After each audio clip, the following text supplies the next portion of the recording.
There's a company called as a Pavilion Limited. Okay, it takes a secured loan from a HDFC bank of rupees 50 crore.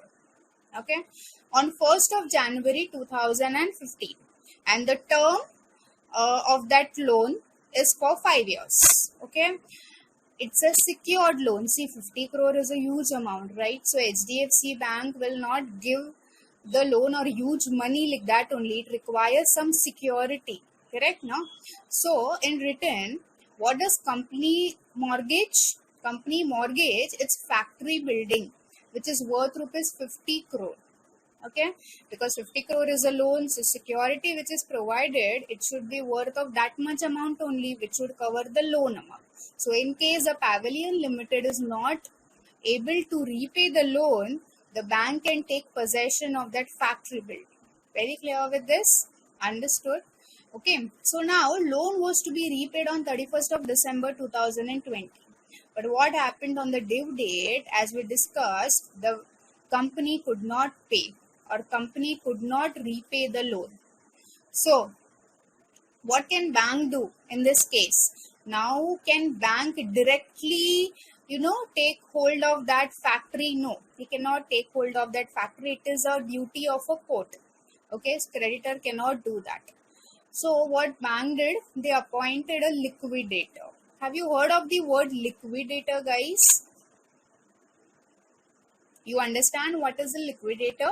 He is an officer of a court, and he helps in selling the assets of a debtor and recovering money. Okay, so what he does, he takes possession of the factory building, he sells off the factory building at the most profitable price, repays loan of HDFC bank, and if amount is remaining, suppose he sold that 50 crore building for 51 crore, then 1 crore is to be returned to the Pavilion Limited. Very clear with this, guys? Understood? So this is what is an example. What do we understand from this? What was that factory building about? What happened? Why it got sold? It got sold because the company had created a charge on that factory building. Getting my point? So when charge was created on the factory building, if there is some default by the debtor in repayment of loan, then that property goes to the creditor. Very clear with this? Understood? So over here we are going to understand what is actually a charge. Now let's go to the definition which is provided under section 2 of subsection 16 of the act. Which act? In the company law, we read a act. Act has its particular year. Okay, so the year for company law is 2013. So if we read it completely, it is like this: the Companies Act 2013.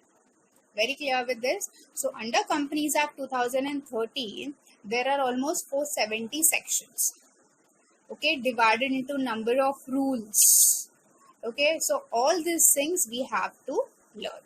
And yes, we are going to be the company secretary, so definitely we have to by heart the section numbers and the form numbers. How to by heart the form numbers, which all are the important sections, all the data will be provided to you in the lectures. Very clear, guys? Understood? Okay, so now let's learn the first section of the charge. What is a charge? Section 2 subsection 16 of the act. Now I think assuming you all are freshers, I would like to make you understand what is a section and a subsection. Section 2, okay, this is a section where the definitions are provided. The one which is written in the bracket 16, that is a subsection. Okay, after that, if there is one more bracket, then it is a clause. After clause, if there is a one more bracket, it is called as a subclause. So it goes like this: section, subsection, clause, and a subclause. But we have to remember only till section and subsection. That's it. No need to remember about the clause and subclause. Very clear with this? As of now, chill out and just understand what is a charge. Forget about the memorizing and all. Okay, don't take much pressure. Listen to this like it is a story. Okay. Now, what is a charge? I'll read it out if you can connect something with our example. It is an interest or a lien created on the property or asset of a company or any of its undertaking, or both security and includes a mortgage. Now, what are all these different big words? I understand. Okay, we will look into it one by one. You don't worry on it. But yes, we have just made a khoka, I can say, a skeleton. That what is a charge? It's a security created for loan taken from a particular institution. So that is called as a charge. Now let's understand all the words which are given over here. What is an interest? Interest means someone's right, power, or a privilege. That is called as an interest. Very simple example. In colleges, you might have participated in any fancy dress or dance competition for which you might have rented clothes, right? Rented clothes. When you go to inquire for this rental, he asks you two amounts, right? Like 1,000 is a deposit and 500 is a rental. Why these two different amounts are asked? 500 is a rental, that I understand. But what is this 1,000 as a security deposit? Why does he take that deposit? That in case you don't return him his costume, he would not bear that loss. For covering that loss, he asks a amount of deposit from you. That is 1,000. Or if anything happens to the particular dress, anything happens to the particular costume, then he will deduct some amount from that 1,000 rupees. Very clear with this? So this is something which is called as a lien is created. Okay. Now undertaking is same like recently, if you know, Reliance Industries invested in Big Bazaar. Everybody reads the newspaper, right? So you might be knowing this. So is he merging with the Big Bazaar? The answer is no. He's taking over some business. He wants to diversify his business. So he is investing some money in the different business. That is Big Bazaar business, retail business. So now that Big Bazaar, the part of a Big Bazaar is undertaking of a Reliance Industries. Got my point? What is an undertaking? So when Reliance Industries take any loan, if he wants to keep something as a security, can he keep that undertaking as a security? The answer is yes, because it has a value. Okay, so what can be pledged or what can be charged? Something which has a value, like your property, your vehicles, your movable property, immovable property, tangible, intangible property like goodwill, etc. Now let's understand three important terms: mortgage, hypothecation, and pledge. Okay, you might have heard about all these three words somewhere in your college syllabus or somewhere. Yes or no? You have heard? What is mortgage? What is pledge? What is hypothecation? At your foundation level, if you have given, you might have learned about the Contract Act. And under that Contract Act, you might have learned what is a pledge. Yes or no, guys?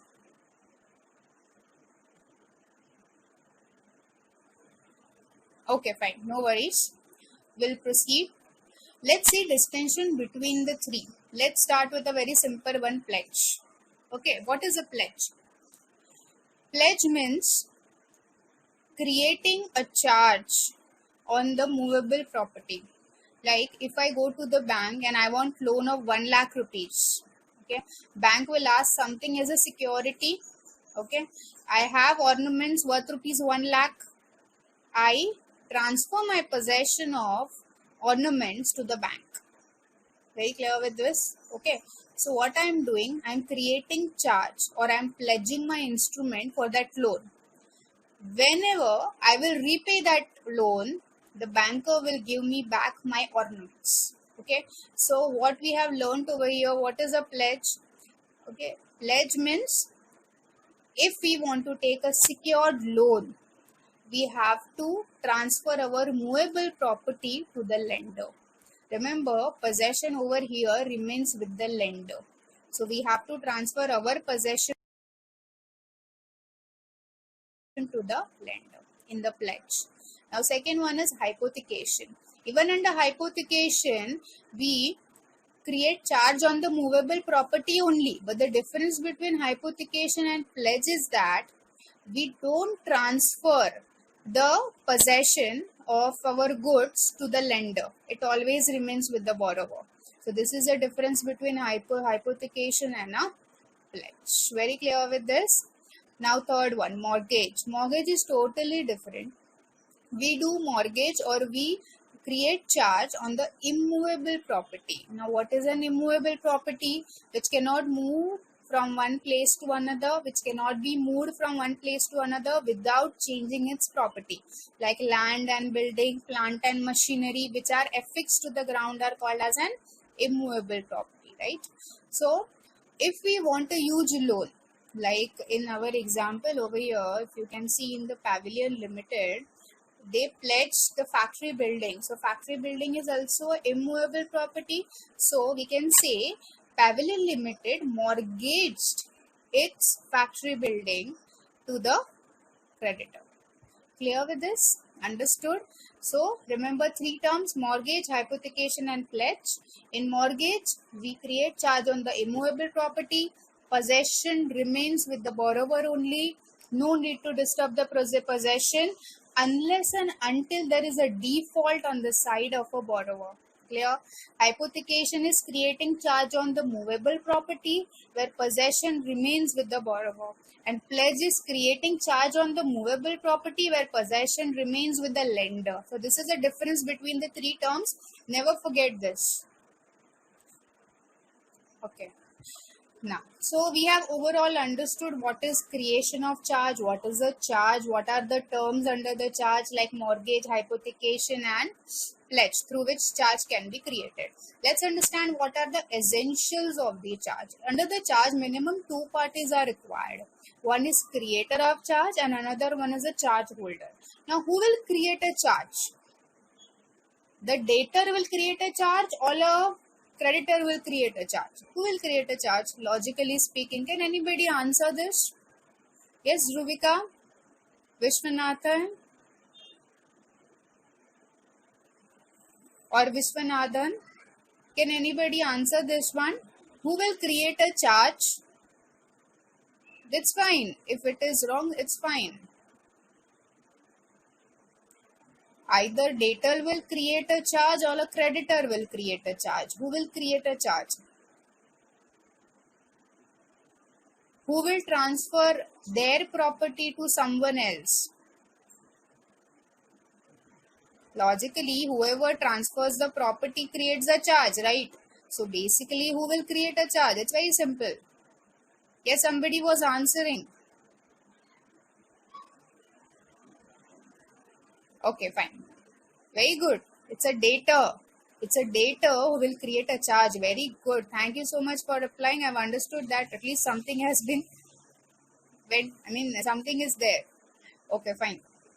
So, over here, debtor creates a charge against the creditor. Very clear with this? So, one will be a debtor and one will be a creditor. Okay. Now, the person for whom charge has been created, that person will be called as a charge holder. Remember this throughout. Okay. So, creator is equal to debtor and creditor is equal to a charge holder. Keep this in your mind. I'll repeat one more time. Debtor is equal to a creator and creditor is a charge holder. Okay. So, if you remember this, it will be very easy. Then next, subject matter. What is a subject matter? On what we create a charge? The property, the assets of the company. Correct? So that asset can be future asset, it can be present asset, but definitely not a past asset. Okay, remember? So assets can be of present as well as future assets. It can be in India, it can be outside India also. Okay, so it does not matter, but yes, assets have to be of companies.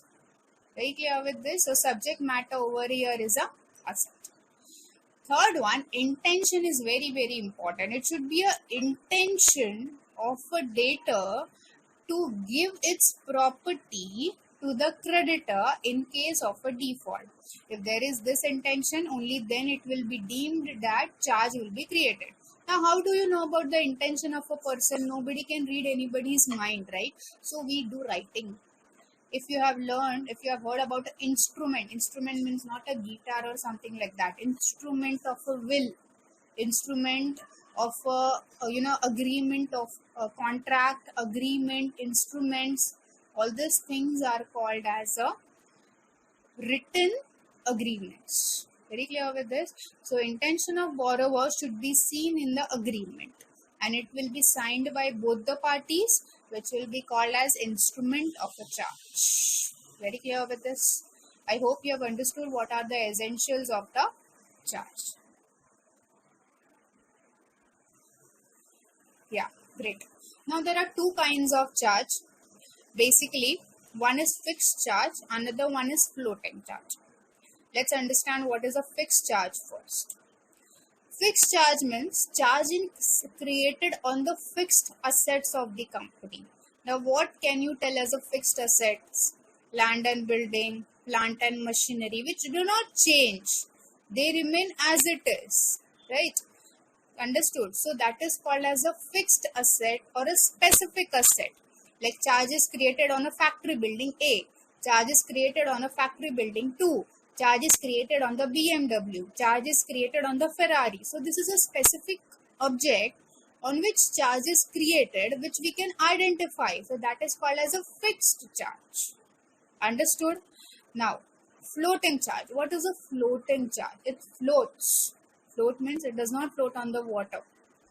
If you have heard of a stock of a company, what is the stock of company? For a pharmaceutical company, medicines are the stock.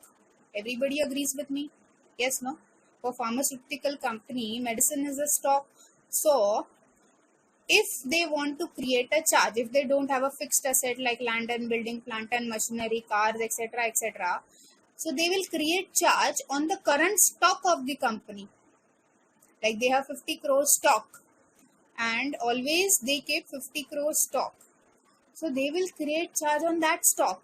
But does that mean that those medicines are, they will not be sold off? If they don't sell the medicines, then how will they do the business? How will they gain the profit? So the advantage of creating charge or in the floating is that the stock will be changing. Some stocks will go out, other will enter. The Z will go out, again A will enter. If you have heard about the LIFO and FIFO method under your accounting. Okay. So what happens to the stock? Stock comes in, goes out, comes in, goes out. So it is floating, it is not fixed, correct? Understood? That's why this charge is called as a floating charge. So what we can sum up is that if charge is created on the properties like debtors or stock in trade, then that always remains floating because the stocks are not fixed. Got my point? But yes, company has to maintain that much amount of stock, that much amount of debtor, which will cover the loan amount. So this is what is called as a floating charge. Clear with this? What is a fixed charge and what is a floating charge? Okay, great. Now, further, if I classify the charges on the basis of conditions of charge, different conditions are there. First condition is pari passu. Suppose there is a factory building.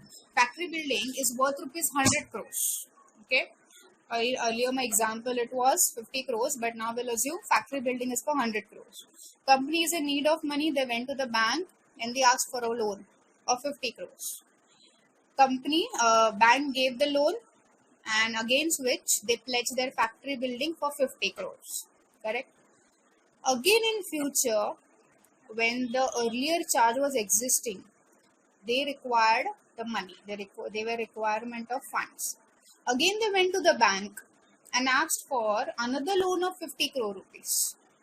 So bank again gave loan of 50 crore rupees because bank knows that property is worth rupees 100 crores. Understood? So even if 50 crore is pledged, the another 50 crore is remaining, right? Okay, so even if it is first charge and second charge, both are on the same footing.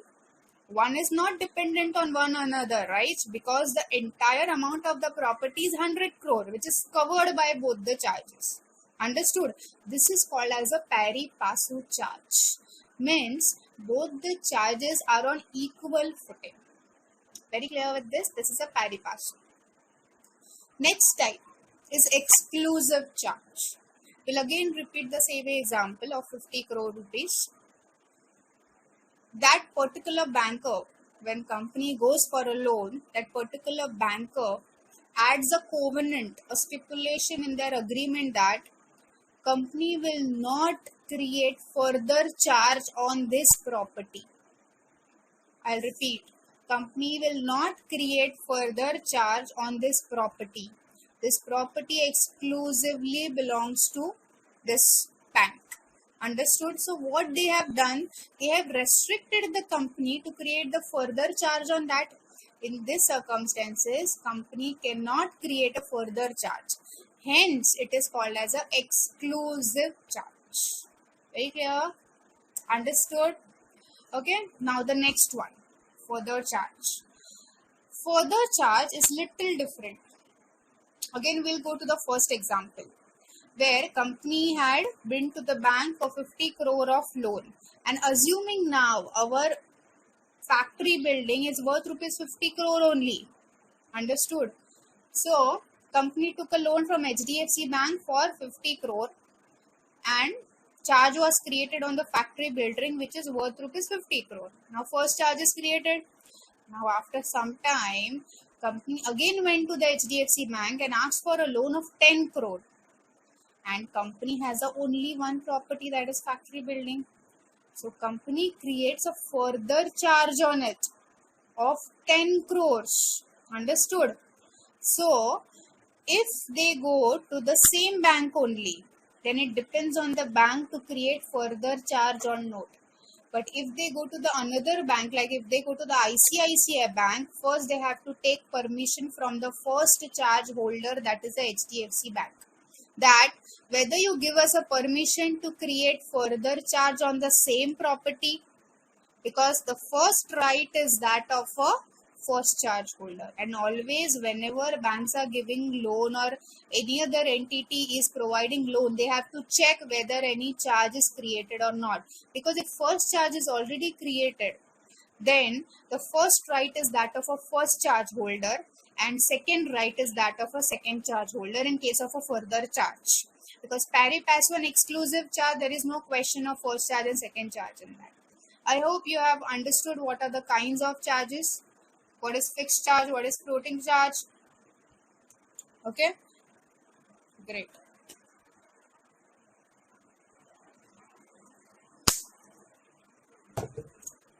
Now, let's move on to the next. Floating charge, again I'll tell you, it's a charge on the floating stocks of the company which do not stop. It comes and goes, comes and goes. Now, at some point of time, it gets crystallizes. Crystallize means what? It gets converted into fixed charge. So, crystallization of floating charge means conversion of floating charge into a fixed charge. Now, this is totally different. Now, how this will happen? This happens in these 5 circumstances. Let's understand with the help of an example. Suppose company would have created a charge on the floating stocks, okay, and not on the factory building.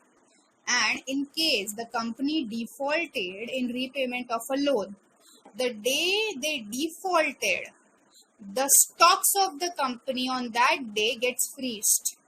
Gets freezed means they become fixed instead of floating. Getting my point? This is called as crystallization of a floating charge. Your floating charge got converted into a fixed charge. Why? What was the reason? The reason was that the debtor has defaulted in its payment. Very clear with this? Understood? This was one of the circumstances where floating charge will get converted into the fixed charge. Then the second one is debtor is unable. This one we saw. We'll see the first one. When creditor takes action against a debtor in case of a default, creditor has initiated some proceedings against the debtor. So now creditor cannot do business with that particular stock. They have to freeze the stock for the debtor. Then when company goes into liquidation, liquidation is winding up. Company wants to get closed now. So all the current all the current stock will be fixed then. Company cannot sell it further because that is a charge created on the stocks. Then company stops carrying on its business. Ceases to carry business means company stops its business. And the last one, if anything is specified in instrument of charge and that event happens, then your floating charge will get converted into fixed charge. That means it will be crystallized. What will be effect of crystallization? Just understand that. So our company Pavilion Limited defaulted on the due date. Okay, so the stocks of the Pavilion Limited, assuming it is a pharmaceutical company, on that day whatever was the stock, it was for the 50 crore rupees, so it was stopped from selling it out. Means that got fixed for whom? The creditors. Then creditors will appoint a liquidator. Liquidator will sell off the stocks in the market at the best price and pay off the creditors' money. Understood that this is the significance of conversion of floating into fixed charge.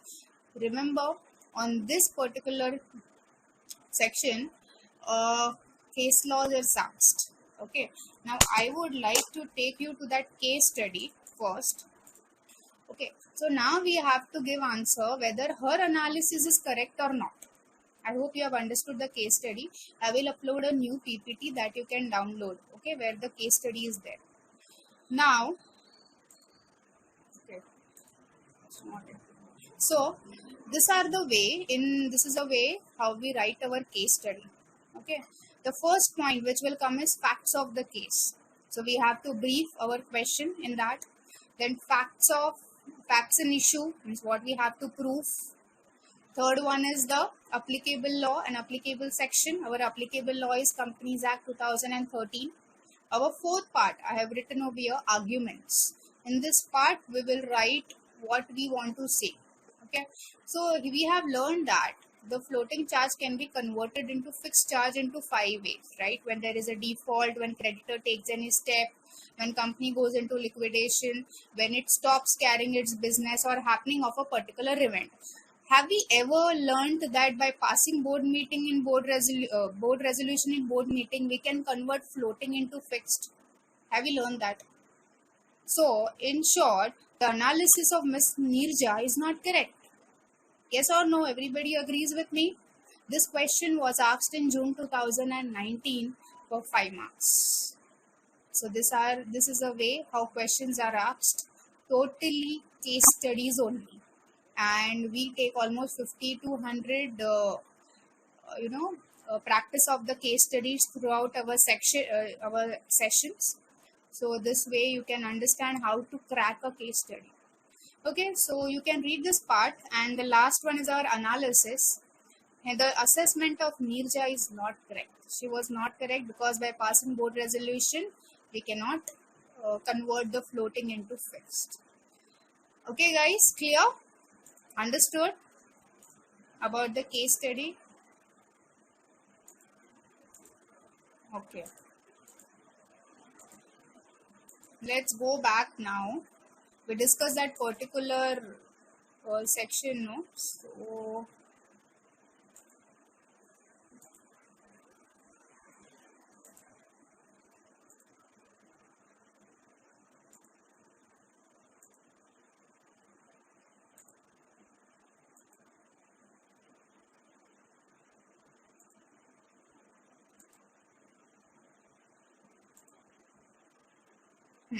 So we are done till here now.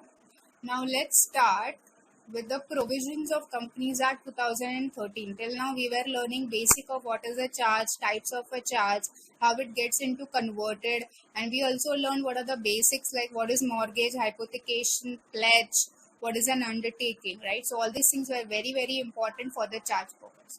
Now charge, okay, charge is from section number 77. Okay, we have to remember the sections also of Companies Act 2013. Now, charge is already created by between a debtor and a creditor, right? Then why are we learning this? Okay, what is the consequence? Why do we learn this? See, Pavilion Limited had taken a loan, secured loan against the property, correct? Now, I want to tell you that who regulates the company? Companies Act 2013 is a law, basic law which regulates a company. There are various other laws like labor laws. If you are a pharmaceutical company, then different laws are applicable to different types of company. But the basic law under which our company gets registered is Companies Act 2013. Okay, so under Companies Act 2013, there are certain provisions where we have to register this charge. Now, why are we registering? Where do we register? There is an authority called as a ROC. If you have heard of ROC, that is Registrar of Companies. Okay, in different states we have different ROC, one in each state. Okay, only in 2 states we have 2 ROCs. One is in Maharashtra, another one is in Tamil Nadu. In Maharashtra we have 2 ROCs, one in Mumbai, another one in Pune. And other ROC, other state where 2 ROCs are there is there in Tamil Nadu. Okay. Apart from that, each state has only one ROC. The full form of ROC is Registrar of Companies. Okay. Now this is a authority where we file the forms, where they look into the defaults of the company if company has not complied with any section of the Companies Act 2013. Like you have heard about the RBI, you have heard about the government, state government, central government. Okay, see, central government, what it does, can it do everything on its own? The answer is no, right? So what it does, it passes on the authority to some particular sections. So central government has passed on the authority to ROC for taking care of a company. Very clear with this? Understood? If you have heard of a website www.mca.gov.in, it's a virtual front office where we file all the forms related to the companies. Very clear with this? And back office is a office which is there in one of the offices there in the marine lines, ROC offices, where they actually approve the forms, but everything is done online, everything is virtual. Now physical filing of form is not there. So this was just a brief introduction. I know many things are coming to you right now, no? So everything cannot go in, immediately. So that's okay, chill out. We will understand each and everything slowly and steadily, but it's my duty to give everything to you. Okay. Now, so what does our company law say? Our company law says that whenever a company creates a charge or any of its asset, they have to register that charge with the ROC. I'll repeat. Whenever a company creates any charge on the asset of a company, they have to register the charge with the ROC. And this registration is important. Now, how do we register that? There has to be a medium, right? Like if we want to take a PAN card, there is a medium, no? We have to fill up a form, right? No? Then income tax will approve our form and then give us a PAN card. Correct? Everybody agrees with me? So, same like that. There are various forms under Companies Act 2013 in which we do different business. Like appointing of a director, appointing of an auditor, appointing of a company secretary, and various forms are there. So all these forms we are going to learn. But today we are going to learn 8 to 9 forms. So the first form coming to you is CHG1. Okay. See the way I have written. You have to remember as it is. This is a name. CHG stands for charge and 1. Numeric 1. So the form number is CHG1 for registration of charge other than the debentures. So if company has not issued any debentures, charge is not created for the debentures, it has just taken a loan from a bank and charge is created for that, we have to file form number 1 with ROC filling all the particulars within 30 days of creation of charge.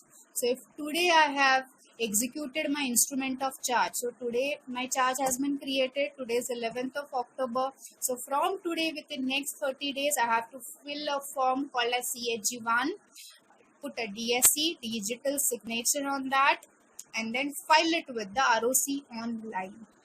Very clear with this? This is a basic. I hope you got it.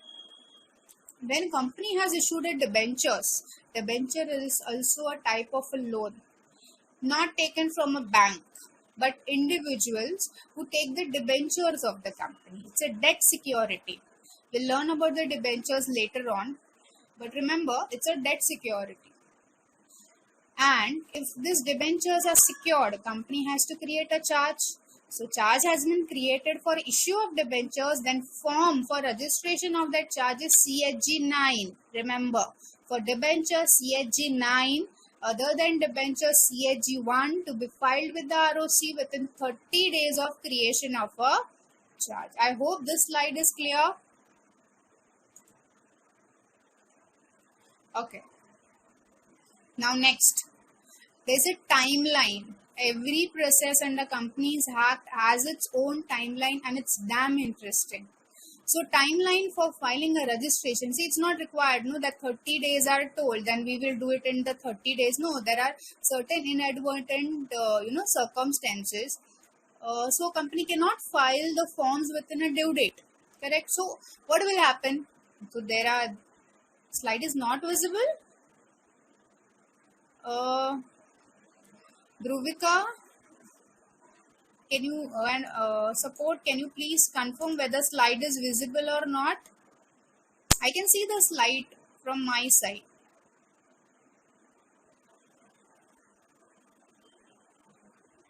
Okay, Vishwanathan, I think there may be connection issue. Visible, right? Okay, thank you. Okay, so timeline for filing a registration of charge. Let's see. Now, understand, listen to me very carefully. There was some changes in the particular section of a charge. Okay, there was one new ordinance passed on 2nd of November 2018. Remember this date. 2nd of November 2018, there was a new Ordinance Amendment Act 2019 passed. Okay, which has changed the scenario of a charge. We will first understand what was happening before this ordinance. So we are going before 2nd of November 2018. Okay. So when there was no ordinance, the charge used to be filed within 30 days from creation of charge. Correct? If company defaults to file CHG1 form within 30 days of creation of charge, they could file it for next 270 days, means total 300 days, 30 plus 270 is 300, right?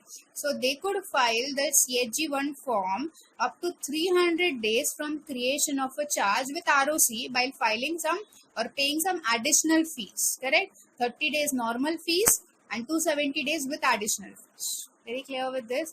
This was a rule. And even beyond 300 days, there was a default. There was a condonation form which was to be filed with the regional director, and regional director would authorize the company to file the form. Along with the condonation fee, they were allowed to file the CHG1 form. This was a scenario before the ordinance came. When that ordinance came, now we will see what is the scenario later on. Company has to file CHG1 within 30 days from date of creation of charge. This is not changed, right? This is same as it is. Then if it defaults, if it does not file the form within 30 days, then ROC gives the next opportunity to file the form within next 30 days. In 60 days from creation of charge by filing additional fees. Clear with this? If company do not file within next 60 days also, one more chance is given by the ROC to file the CHG1 within next 60 days. So total 120 days from creation of charge. How 120 days came? 31st, then again 30, 60. Now further 60 days are provided. But this 60 days are, with the huge penalty, that is they have to pay the ad valorem fees. Ad valorem fees means what? It is a fees on the value of a percentage of value of a property. Like the normal fees for filing charge form is 100 rupees or a 200 rupees. Additional fee you can say it is double or triple, like 1200 rupees total. But ad valorem fees means if you are pledging or if you are mortgaging your factory building of 50 crore, so you are doing 1% of that 50 crore. See the amount of penalty which you will pay. You're getting my point? Understood? So ad valorem fees are really dangerous. Okay. So this is a new scenario after the commencement. You don't worry. I will sum up all the things at last. Okay. But when this ordinance came, what about the old charges which were already there before the ordinance, which we call it as a existing charges, correct? What will happen to them? Now there is no provision of 300 days over here. Now there is no provision of condonation of delay over here. What will happen to them then? Now the new provision says that for the existing charges, they can file within 30 days, normal fees, within next 270 days with the additional fees, correct? But remember, they have to finish this existing charge or complete this existing charge within 6 months from commencement of this Ordinance Act. Okay, 6 months of commencement of Ordinance Act means this Ordinance Act became effective from 2nd November 2018. So can we count 6 months from then? December, January, February, March, April and May. So 6 months is 1st of May 2019. So all the existing charges had to be created on or before 1st of May 2019. Very clear with this? Understood? Okay. See 300 days over here. Let's understand it very clearly. See, over here, you can understand this. Now this is after a commencement of new ordinance. Okay, this is a date of creation of a charge, correct? Normally, with the normal fees, we have to file the form within 30 days from here. This is clear to all of you. If we don't file it within 30 days over here, next step is we can file form within 60 days from here. So here to here it's 30, here to here it's 60. Getting my point? Okay, but here if we are filing a form, we have to pay normal fees as well as additional fees. So 2 fees we are paying. Next, if we don't file within 60 days from here, then we have to file within next 60 days. That is total of 120 days from here, I can say. From here to here 30, 30 plus 30 60 and 60 plus 60 120. So total 120 days we have to create the charge by filing form number 1 with the ROC. Okay, but that's not simple.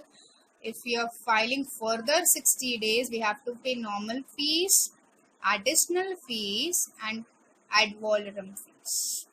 All 3 fees we have to pay. Yes, Vishwanathan, you were asking about the 300 days in the chart. I understood your question. I know what you mean. You're saying that, ma'am, why you're saying 270 days? Because 300 days is written, right? I'm saying 300 days because I'm considering that earlier 30 days also. Okay, so initial 30 days plus rest 270 days totaling to 300. Got it now? Understood? Okay. So I hope you have understood new provisions and the older provisions before the ordinance and after the ordinance. I know it's little bit confusing. It requires a lot of practice. We have the PPT. You can refer to that. Okay. Now, let's see how the process happened. This was a timeline which we saw. Now we'll see the process, how it actually happens. Charge hold. Okay.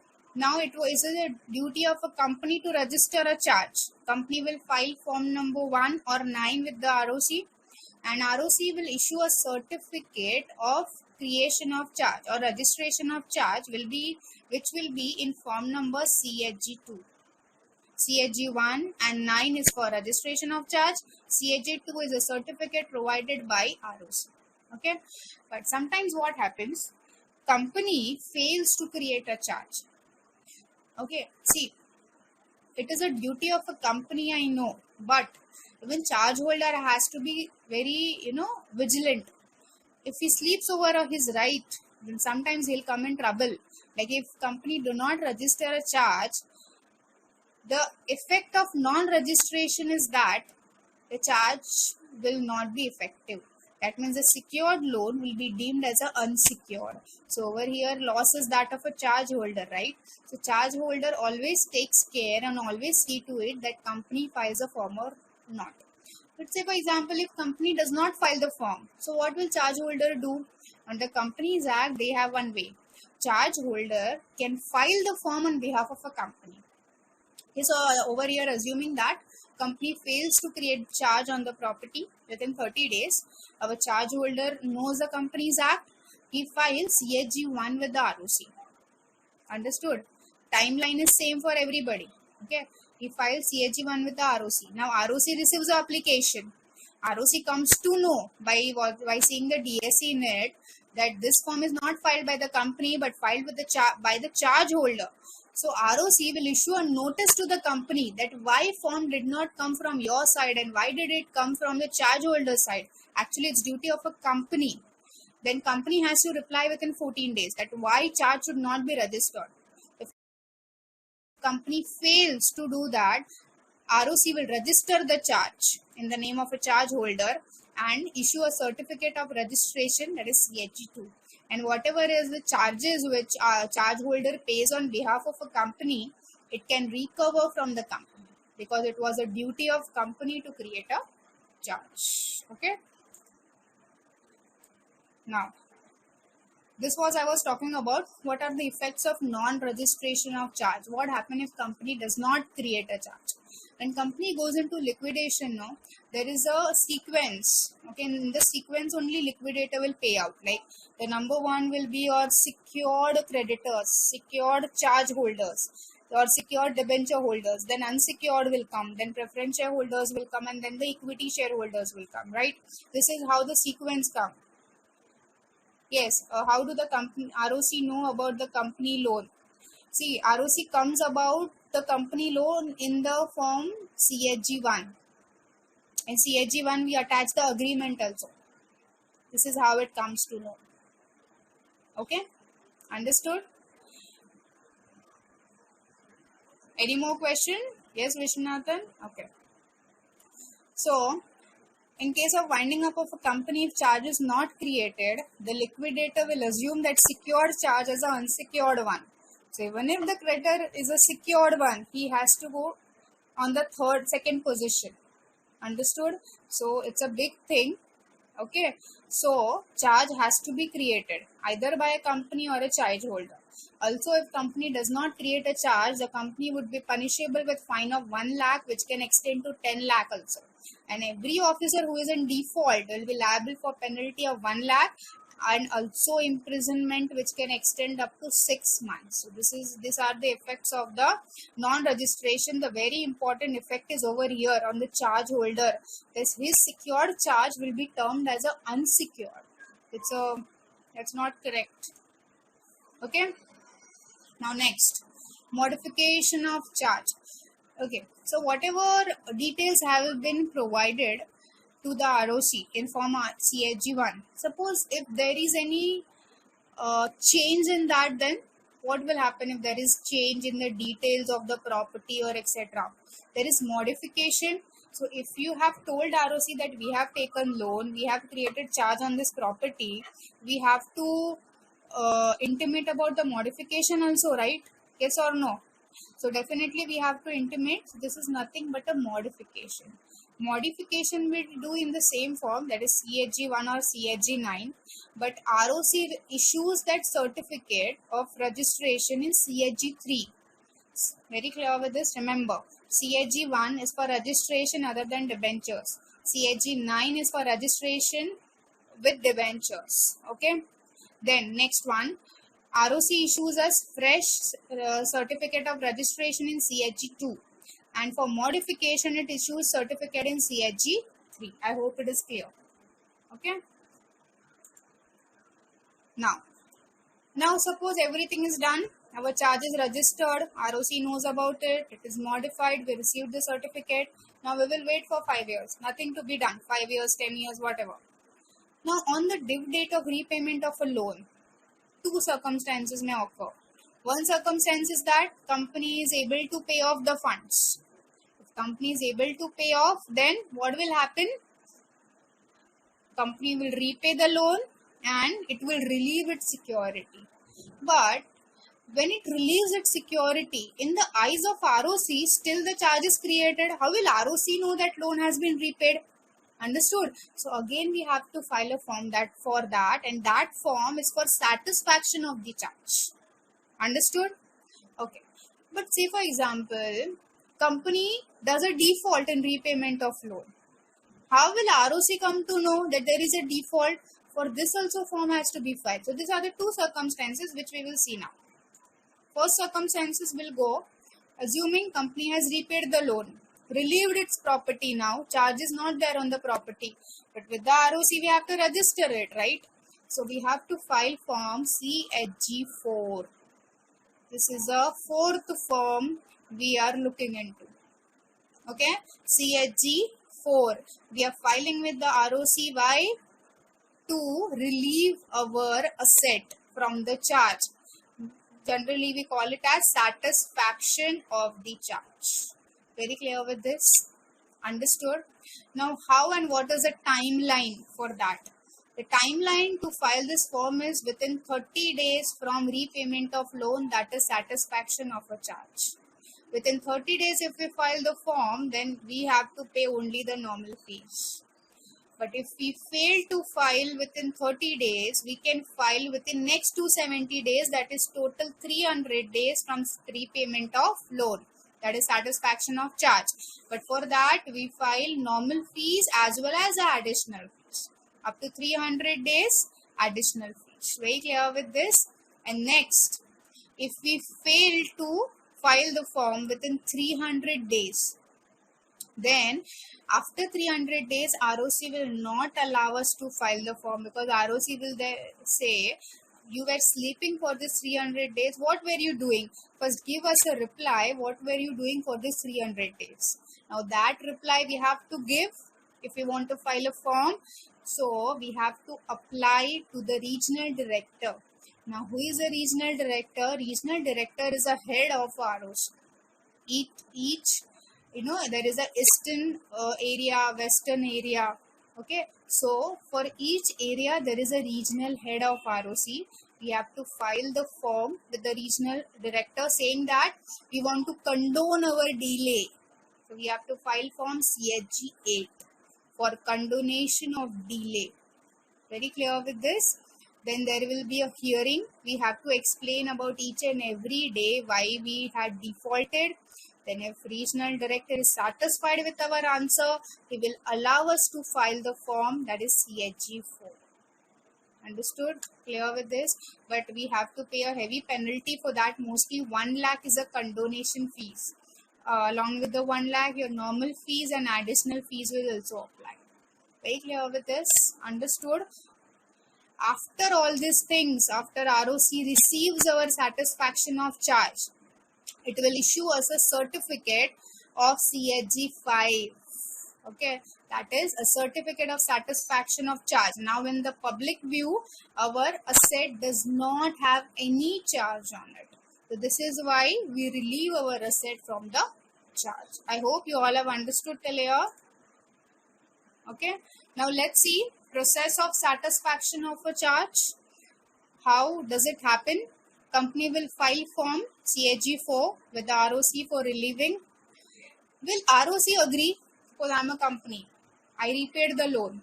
I filed form with ROC. In that I have written, sir, I have repaid 50 crore rupees. Please relieve my asset. Will ROC agree with me? No, ROC will always cross-check with my creditor. Have you received your loan amount? Because cross-check is very, very important, no? How can you agree? Definitely, right? So ROC will issue a notice to the charge holder and asking for reply within 14 days that have you received the amount, and if you have received the amount, then we will close this charge. Clear with this?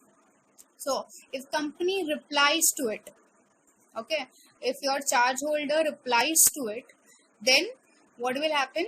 ROC will register in the record. If your charge holder do not reply, then it will order memorandum of satisfaction. Are you clear with this? And then issue a certificate of satisfaction of charge in CHG 5. So this is the process of satisfaction of the charge. Now, say for example, company defaults, then what to do? If company defaults, then as you know, the charge holder has a property, correct? So they will appoint a liquidator or a manager or a receiver.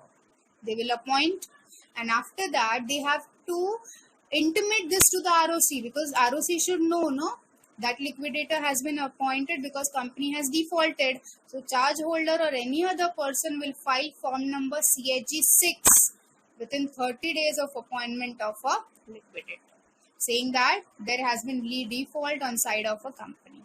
Okay, the liquidator does all his work, sell off the asset, okay, pay off the creditors and give the remaining amount to the company. When all these things happen, again that person has to file CHG6 for the cessation of office of that liquidator also.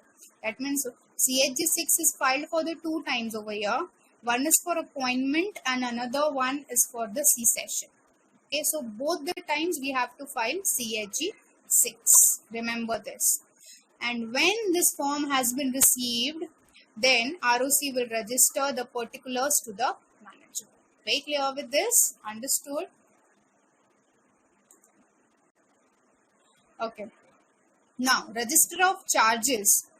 Register of charges are of 2 types. One which is maintained with the ROC and another which is maintained by the company. Okay. So, one which is maintained by the company is in format CHG7.